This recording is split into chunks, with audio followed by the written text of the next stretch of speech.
Elections के बाद से हमारे देश में काफी एक्साइटिंग इवेंट्स देखने को मिले हैं, जहां रिजल्ट के आते ही लोगों में अफरा तफरी मच गई कि किसकी सरकार देश में बनेगी। वहीं पीएम नरेंद्र दामोदर मोदी ने एक तीसरी बार पीएम पद की शपथ ली है। कई लोग इस न्यूज से जितने खुश थे, वहीं वर्ल्ड कप में इंडिया के मैच जीतने से थे, जहां उन्होंने पाकिस्तान को 6 रन से हराया है। हालांकि इन्हीं सब के बीच एक सेक्शन ऑफ पीपल मौजूद है जो आए दिन परेशान दिख रहे हैं और इतना कि सुसाइड करने पर उतर आए हैं। शायद आपने अंदाजा लगा लिया होगा कि यहाँ हम बात स्टूडेंट्स की कर रहे हैं, और वो भी मेडिकल एस्पिरेंट्स की, जो नीट का रिजल्ट देखकर इतने हताश है कि खुद की जान लेने पर उतर आए हैं। और इसमें से कितने लोगों ने अब तक खुद की जान ले भी ली है। हमारे पिछले वीडियो में हमने आपको बताया था कि नीट के मार्किंग को लेकर कितना बवाल उठा है, और हाई कोर्ट से लेकर सुप्रीम कोर्ट तक इस मामले से जुड़े प्लीज जा चुके हैं। यहाँ तक कि फेमस एजुकेशनल प्लेटफॉर्म फिजिक्स वाला सीईओ अलाक पांडे से लेकर कांग्रेस लीडर्स राहुल गांधी और मल्लिकार्जुन खड़गे ने इस मामले में सुप्रीम कोर्ट जाने का मन बनाया है। लेकिन इन सब के बीच नेशनल टेस्टिंग एजेंसी, जिसने ये टेस्ट कराया था, ने अपनी सफाई में क्या कहा है और कैसे स्टूडेंट्स को एक नई खबर देकर निराश किया है, इस वीडियो में हम देखेंगे। इसी के साथ हम ये भी देखेंगे कि वापस से सुप्रीम कोर्ट में इस मामले से जुड़े और कौन से प्लीज फाइल हुए हैं। तो जैसा कि आपको ध्यान है कि इस नीट एग्जाम में मार्किंग स्कीम को लेकर कई सवाल उठे थे, और स्पेशली स्टूडेंट्स द्वारा इस ग्रेस मार्क्स को क्वेश्चन किया जा रहा था, जिसकी वजह से 67 में से 44 स्टूडेंट्स ने ऑल इंडिया रैंक 1 पोजीशन हासिल की थी। कई स्टूडेंट्स ने नीट के री एग्जाम की भी मांग की है, और कई ने सुप्रीम कोर्ट के साथ साथ हाई कोर्ट का भी रास्ता पकड़ा है, जहां कांग्रेस लीडर राहुल गांधी ने अभी हाल ही में नीट एग्जाम के रिजल्ट की वजह से newly appointed PM Narendra Modi को खूब फटकारा है। वहीं आपको बता दें कि एक प्रेस कॉन्फ्रेंस करते हुए एनटीए नेशनल टेस्टिंग एजेंसी ने इन सारे क्वेश्चंस का जवाब दिया है। एनटीए के डायरेक्टर जनरल सुबोध कुमार सिंह ने पहले तो पूरे देश को ये क्लियर किया है कि ये ग्रेस मार्क्स देने से नीट के क्वालिफाइंग रिजल्ट में कोई अंतर नहीं आया है। जैसा कि लोगों का मानना है, इस साल 67 स्टूडेंट्स के AIR 1 लाने से कई लोगों के मन में ये बात बैठ गई है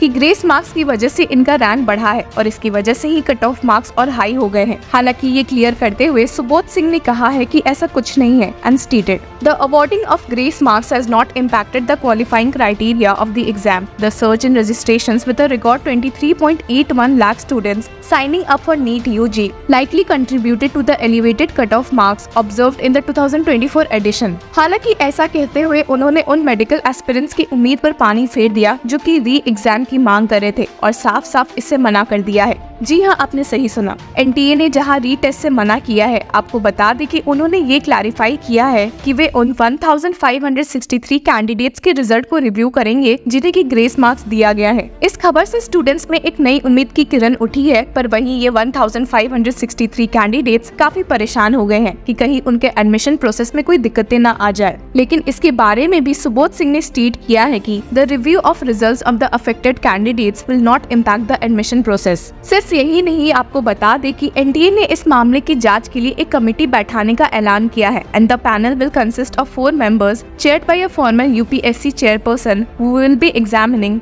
the potential discrepancies in the NEET UG 2024 results. The committee tasked with reviewing these cases is expected to present its findings within the next week. हालांकि आपको बता दें कि कमेटी एक डिटेल जांच के बाद ये डिसाइड करेगी कि क्या इन 1523 स्टूडेंट्स का रीटेस्ट लेना चाहिए, और to develop an extended formula for grace marking, जिसकी वजह से भी एनटीए खूब फटकार सुन रही है। सिर्फ यही नहीं, बल्कि आपको बता दें कि नीट एग्जाम में पेपर लीक की भी बात बहुत जोरों शोरों पर उठी थी, और इससे डील करते हुए भी एनटीए डायरेक्टर ने ये क्लियर किया है कि ऐसा कुछ भी नहीं था, and stated the NEET exam question paper was available on the internet 2 hours after the exam had already begun, negating any chance of a paper leak. पर जहां एनटीए ने ऐसा कहा है, वहीं आपको बता दें कि पटना में इस बात पर मोहर लग चुकी है कि नीट क्वेश्चन पेपर सच में लीक हुए थे। जी हाँ, आपने सही सुना। 5 मई को एग्जाम के तुरंत बाद ही ये बात फैलने में देर नहीं लगी थी कि पेपर लीक हुए हैं, और वैसे ही 13 individuals were arrested by the Patna police. An FIR was registered at the Shastri Nagar police station confirming the leak, and police recovered a scanned copy of the leaked paper sent to a young man in Danapur. Further arrests included 4 fake candidates in Purnia and 1 in Hajipur. Kashipur, attempting to set the exam on behalf of others. सिर्फ यही नहीं, ये मामला अब सीधे public interest litigation के माध्यम से पटना हाईकोर्ट जा पहुंचा है by lawyer Vishal Saurabh on behalf of advocate Sujit Kumar Sinha, demanding the cancellation of the examination and a thorough investigation by the Central Bureau of Investigation।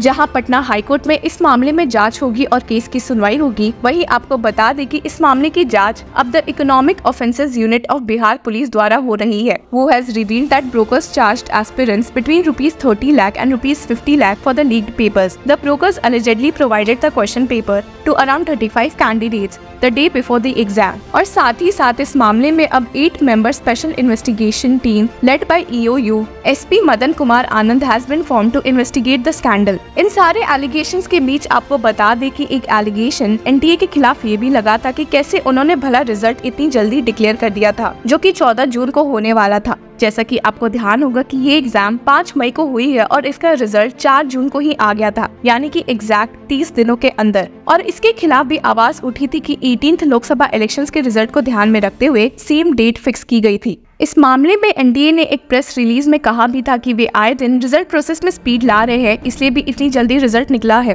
और इसी बात पर जोर देते हुए the NDA justified the early release of results by emphasising their commitment to swiftly processing outcomes post answer key challenges, noting the quick turnaround for other examinations as well। अब चलिए उस एक पिटिशन पर जोर देते हैं जो कि नीट के रिगार्डिंग सुप्रीम कोर्ट में फाइल हुई है। आपको बता दें कि इस मामले में ये तीसरी प्ली फाइल हुई है और जिसमें से पिछले एक प्ली पर सुप्रीम कोर्ट ने एनटीए से जवाब भी मांगा है। इस केस में the petitioners have alleged arbitrariness in the grant of grace marks। In this regard, it was contended that high marks of 718 and 719 out of 720 secured by several students was statistically impossible। NDA पर ये इल्जाम लग रहा है कि उन्होंने grace mark के नाम पर जानबूझकर कुछ स्टूडेंट्स को इस टेस्ट में टॉप कराया है, क्योंकि ये भी सामने आया है कि टॉपर्स में से 6 स्टूडेंट एक ही सेंटर से बिलोंग करते थे। It is alleged that the grant of grace marks by the National Testing Agency purportedly due to delay during the exam was a malified exercise to give backdoor entry to certain students। सिर्फ यही नहीं बल्कि इस petition में इस बात पर भी जोर दिया गया है कि 720 में से 718 और 719 मार्क्स आना इम्पॉसिबल है। हालांकि इसका जवाब तो एनटीए ने ऑलरेडी अपने प्रेस नोट में दे दिया था, जब उन्होंने कहा था कि ऐसे स्टूडेंट्स को ग्रेस मार्क्स दिए गए हैं, लेकिन इसके बावजूद It is also pointed out that there are several complaints about the provisional answer key published by the National Testing Agency on April 29।